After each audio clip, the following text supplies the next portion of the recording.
I'm Maria Menounos, and you're tuned in to AfterBuzz TV, the ESPN of TV talk. Now, let the buzz begin. Ladies and gentlemen, welcome to the Dave Show here on AfterBuzz TV. We are so excited to be talking all things Dave right now. Crazy episode, really interesting stuff. Of course, I'm not alone. I'm going to do one quick adjustment on this screen. There we go. You guys are patient. Obviously, it's Corona time, and we're all dealing with all this as much as we can. But at AfterBuzz TV, we have you guys covered here. We're covering Dave, of course. This was episode 4. I got to introduce my fabulous co-hosts. Of course, I have a huge fan of viral comedy, huge fan of hip-hop culture. On my left, I've got Karla. Say hey, Karla. Hi, everyone. And, of course, right below me on our breaking news team over at AfterBuzz TV, we have Ashley Dior Jones. Hello. Hi, guys. So happy to be here. Before we dive into the after show, of course, quickly, guys, this is the after show for Dave. We'll be covering episode 4, which just came out, and this is AfterBuzz TV. If this is your first time here, welcome. We're so glad to have you. We're an after show network. Normally, all of us are sitting at a table somewhere in North Hollywood, but right now we're scattered all across LA because of coronavirus, doing our best. But this is a pretty good setup, right? Love it, yeah. Very cool. We're still able to do it. I know. It's awesome. How are you guys doing with Corona? Are you guys all weathering the storm? Oh, Trying my best. It's hard to stay put. I mean, I know it's necessary and we all have to do it, but there's only so many things you can do in a household. So it's just a matter of staying busy and sane. What about you, Ash? I agree. It's been tough. I've been inside for 3 days straight. I just left to get some groceries and water to maybe last me another week, but it's crazy. It's super stressful, but we're making it through day by day. Making it through day by day, and thanks to AfterBuzz TV, we can at least talk about some amazing television. Of course, we'll be covering today's episode of Dave. We also have some news and gossip. We have Karla's segment. Karla, what's this segment called again? Remind me. What's behind the name? What's behind the name? Where we're talking about some of our favorite hip-hop names, what the origin of those are, and of course, we'll be making some predictions as well. So all that's coming up. All that being said, I want to start with you, Karla. How did you feel about this week's episode of Dave? It's definitely a lot slower than the other ones. I feel like this one was just a little muted down from the ones prior to it. I was still obsessed with the cameos we saw. We saw Trippie Redd, we saw Gunna, we saw Young Thug. It's like, does it get any better than that? And just what else? And I like that we're seeing more of Mike. Because I feel like we haven't seen much of him so far. And I like that now he's trying to take a front row to all of Dave's career. So it's definitely, things are changing, but I like it. What do you think, Ash? I really liked this episode. I was happy that it was not as explicit as episode 2, which was like a lot for me. But this episode was so funny. I still missed Lil Dicky's bars. Like, I wanted bars, and I didn't get any again this week. So hopefully we'll have some next week. But I did laugh. A lot. It's a good point. I'm actually glad you brought up last week's episode. Karla, before we dive into this week, what did you think of last week's wild episode? I loved every second of it. I thought it was hilarious. I love that he's honest about it. I feel like as a girl, maybe if I was with someone like that, I feel like it would maybe be a turnoff. But I love that Allie is like, I'm going to make you comfortable about this, and we're going to just turn your sex life around. And she builds that table. Like, how much better does it get? Now I really feel like she absolutely like loves him for exactly who he is, and that's awesome. Totally. I'm Maria Menounos. Sorry, guys, having a bit of an issue on my end. Okay, all good. Maria just popped in to say hello, so hi, Maria. Not literally, just the introduction just played again. We're getting used to this new setup. Oh, Karla, okay. I have to laugh because last week was Ashley's and my first time hosting together. I feel like we're best friends now after that. You can't host an episode like that and not become like tight, right? So true. We know each other on much deeper levels now. Deeper level, exactly. All right, well, let's go ahead and talk about this episode. I'm going to break it down basically 3 topics. We're going to first talk about that party, kind of some of the cameos there. Of course, passing the J. That was hilarious to see how Lil Dicky handled that. We're also going to talk about Dave and Mike's new relationship. They say don't mix business and pleasure, and I think the show really got into why that is the case. Then, of course, that viral video. But let's start with the party. What did you guys think of this kind of like weird avant-garde LA party? Karla, start with you. I feel like it's a very LA thing for sure. Like I'm someone that like I wish I could appreciate art more, but even then, like if I would have seen the toaster with the flowers, I would have been like, what in the world is this? He clearly knows nothing because they reference the word coon and he takes it completely the opposite way. And I'm like, oh my God, like you're so he knows nothing. And then he meets Young Thug and Gunner and he's instead of making a good impression, he's more concerned about whether he's sick or not and just gives the blunt back. He's just so awkward, you know? And then I feel like everyone there just didn't belong except for maybe Ellie's friend, which I keep forgetting her name. Does anyone know her name? Emma. She was totally cool. I feel like she was cool, laid back, and looked like the only person that actually belonged there. Yeah. Yeah, I thought it was funny because I feel like I've been to parties like this in LA and it's just like that. Like it's so pretentious, but then like super lame at the same time. But you see like celebs, so you're like, oh, that's cool. But then it's like a toaster with flowers, like really, dude? So yeah, real LA. It feels like everyone is just all pretending that it's cool because you have to because you're at a party like that. But if you really look at it, there's not really much going on, which is maybe just a metaphor for LA itself.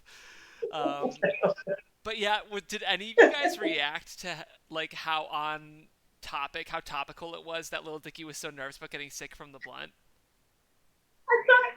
That was like my favorite part of this whole episode. I was like, yes, you can't pass the J if you're coughing. Corona is out there. I was like, this is perfect timing for this show because it's like, stay away from me, please.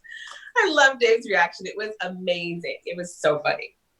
I know. I feel like now, like I've never really thought twice. I mean, this is so bad. I've never really thought twice about like trying people's stuff, whether it's like a drink or something. They're like, just try it. And I'm like, why have I never questioned that? And that's exactly why we're in the situation we're in. So the time couldn't have been any better. So true.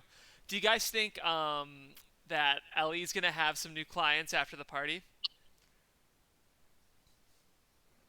Like in the studio? Probably not. I don't think so. Because he was doing some networking, trying to get some people in the studio. Wait, who is? I'm sorry. Els? Are you talking about Els? The best VFX? Yeah. What? I mean, he was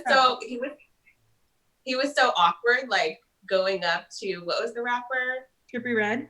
Yeah, Trippie Redd. He was like, hey, but I feel like that's how a normal person would react, except for like Gaeta, because Gaeta is just like, he is the most confident man like in the world. I love everything about him.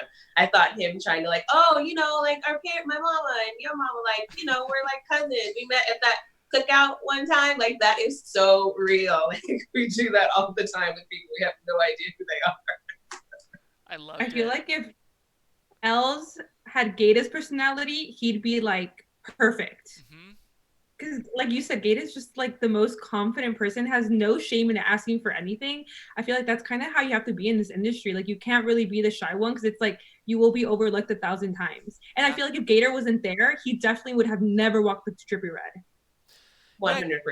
Like he made that opportunity for him. Yeah, Gaeta's character is like so interesting to me. I've never seen a performance like this on TV. Like I've never seen really a character like, even in a show like Atlanta that I love, like Gaeta's just such a unique character. I just, every time he's on screen, I'm obsessed with the show. All of my favorite lines come from him, I feel. He's just the best. When he's talking about... he's definitely my favorite character, too. When he's talking about, like, cutting the grass so you can see the snakes, I was like, whoa, that's actually, like, really that was insightful. My favorite. Yeah, I love it. Yeah.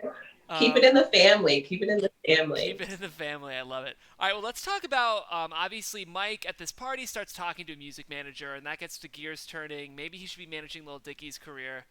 Did you guys predict that this was going to be the disaster that it was? Absolutely. I feel like with this whole season so far, we keep seeing Lil Dicky as an artist. Yeah, he does very little to actually create any sort of content, music, anything related to that. So, and you can kind of tell that Mike's like on top of his stuff, even from how frustrated he sounded on the phone call at the beginning of the episode. So I feel like Mike is the push that Dave needs, but I don't think people like to be pushed in general. So I don't think it's going to go well. I mean, clearly it didn't anyways, but yeah. I had high hopes for it. I was like, oh, Mike is going to be just what Dave needs to like push him to the next level, because they are so different. But it was just like oil and water. So they were just like, I'm not budging, you're not budging, so this isn't gonna fly. And I had high hopes, so I was kind of bummed that it didn't work out. Well, we still have more of the season. I wouldn't be surprised if it eventually does work out. I think what the show, interestingly, was sort of looking at, though, is how mixing art and business can be challenging. I mean, I'm sure the three of us can relate to this because, we're all pursuing careers in entertainment as well. Sometimes, really business-minded people think that it's as simple as just sitting down and creating something. Like, that's how it works. And really creative people sometimes need that nudge from the business people to say, hey, listen, I know you're not feeling super inspired right now, but like you do have to be generating. So I think not only in this show, but in broader cases, a lot of times artists and business people just kind of have to meet in the middle so that they can both get the success they need. For sure. Absolutely, I agree with you, because I feel like even how he had the idea of going and creating that viral video, it's like in reality, you just need to stay on people's minds at all times, even if you're not, in his case, creating music, which is what you're most passionate about. You still have to be doing something to be generating some buzz around your name. So I feel like both mindsets are totally necessary. Totally. Mm-hmm. 100%. I can't produce if you don't produce. I thought that was like one of the realest lines in the whole episode. I was like, you gotta put in the work. I love the thing I love about Dave is the writing is so subtle, and like there's always just jokes on jokes on jokes. And Ashley, I did love that line of I can't produce if you can't produce, but I love how Mike says, again, I can't produce if you don't produce. And then Dave says, it's a huge pet peeve of mine when you say again, even if it's the first time you're saying that sentence. Hysterical. I love their relationship so much. Definitely. That's one thing I like about the show I wanted to mention is they do have a really authentic and real kind of friendship vibe. Like, I like the way the show is written and directed because they really do seem like, the way they interact, it's so casual and loose, they do seem like real friends. Yeah, I agree. And that's with everyone involved. Like, especially everyone in that house, like all the roommates, it's just, it seems so authentic. Totally. Okay, so speaking of business and pleasure, let's talk about this viral video moment. We have this runner throughout the episode where they have this, I guess, inside joke where they say, somebody suck me. And the idea to incorporate this into Jim Carrey's The Mask was just so weird. I loved it. What did you guys think of this sequence? I thought it was so freaking funny. I'm a big fan of The Mask. Like, that was my generation. So seeing him come out in that yellow zoot suit just made my freaking day. I was like, this is too real. It was just, it was freaking hilarious. I was like, this is perfect. Yeah. And then the TMZ truck, I died. Karla? I thought it was actually real. I thought that actually happened in the movie, but I guess it didn't. But yeah, I thought it was super awesome. And it's crazy how like fast something can go viral, because I feel like if that really happened today, like that would really go viral, become a GIF and meme for like weeks on end. Totally. Yeah. I thought it was real for a second too, Karla, and I hadn't seen The Mask in a long time, so I was like, wait, did Jim Carrey really say somebody suck me in this movie? He says somebody stop me, and they remixed it to say somebody suck me. Oh, so that's what was going on. Yeah. I was just like, this PG movie? Is that what he said? It was so funny. And I love that they chose to go viral instead of like making music. I know. It's like an interesting way in, but sometimes it works that way. And what's even smarter is that after that, he was like, oh, I want to make merch. I already made some calls. Like, how quickly you can make money off social media is insane. It's crazy. Do you guys think the viral video will pay off for Dave? If he monetizes it correctly, absolutely. Yeah. I feel like you have to keep it. It's like with rising. Oh, sorry. Go ahead. Oh, well, I honestly think that people are going to know him for, somebody suck me instead of like his music. And I think I kind of got a taste of that at on the last scene where he was kind of like, no, I'm a rapper too. No, somebody suck me. So I feel like that may overpower his like rap game. I hope not, but that's kind of what I'm feeling. Yeah. Well, we'll have to see. Go ahead, Karla. Yeah. I said I didn't think about that aspect, but it's actually a very good point, because he's like, oh, I'm a rapper too. And they kind of just like cut him off and we're like, oh, we just know you from this viral video. So that's pretty interesting, actually. It'll be interesting to see. Yeah, and that, yeah. Well, with all these cameos, of course, we've had a bunch of rappers on the show. It leads into our special segment, which is where Karla brings us a rapper. We talk about their name and where it comes from. Ashley and I are going to try to guess and see if we can figure it out. Karla, who we got this week?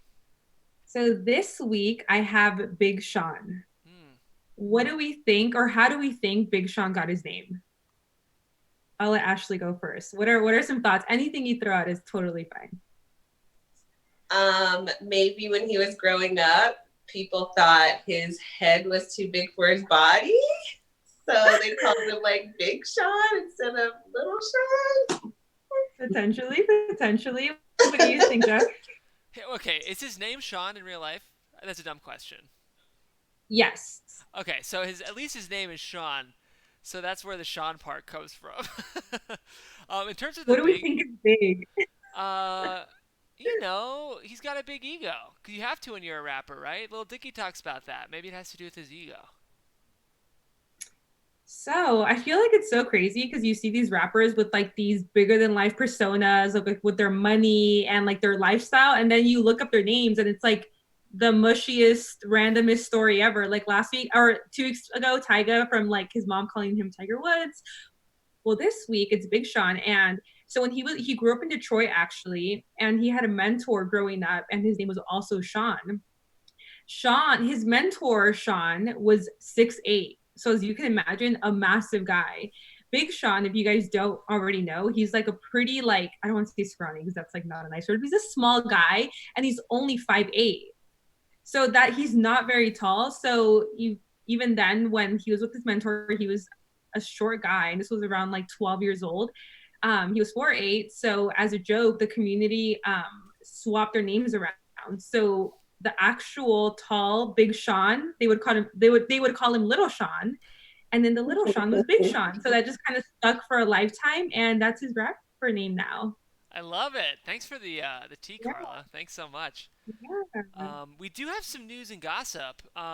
Last week, LA Weekly ran a really interesting article about Lil Dicky. The three of us are fans. We love his music, but they wrote a really interesting sort of profile on just the status of internet comedy and sort of how there was this big peak of internet comedy in the late 2000s with like The Lonely Island, and it kind of crashed. It's harder and harder to become like a viral comedian on the internet. And this article, it was an interview with Lil Dicky, kind of profiled how he managed to sort of survive the crash and keep coming up with new content that really kept him fresh amidst, it's really hard, especially on the internet. People have such short attention spans.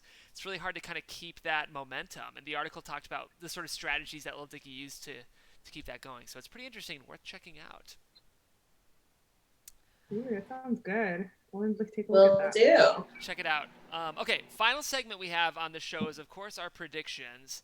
I want to ask each of you, starting with Ashley, what do you think is going to continue to happen, and what do you want to continue to happen? Okay, so I think that Mike and Dave will continue their work relationship, and I hope that it works out and brings Lil Dicky the stardom and the fan base and the career and the contract that he has been dreaming of. I hope that like they come together as one, really bring out, the best in both of them. And I just want to see them shine together. So that's what I think will happen, and that's what I hope will happen. Awesome. I think that between Mike and his parents, Lil Dicky's gonna have no choice but to have to get his shit together. Mm-hmm.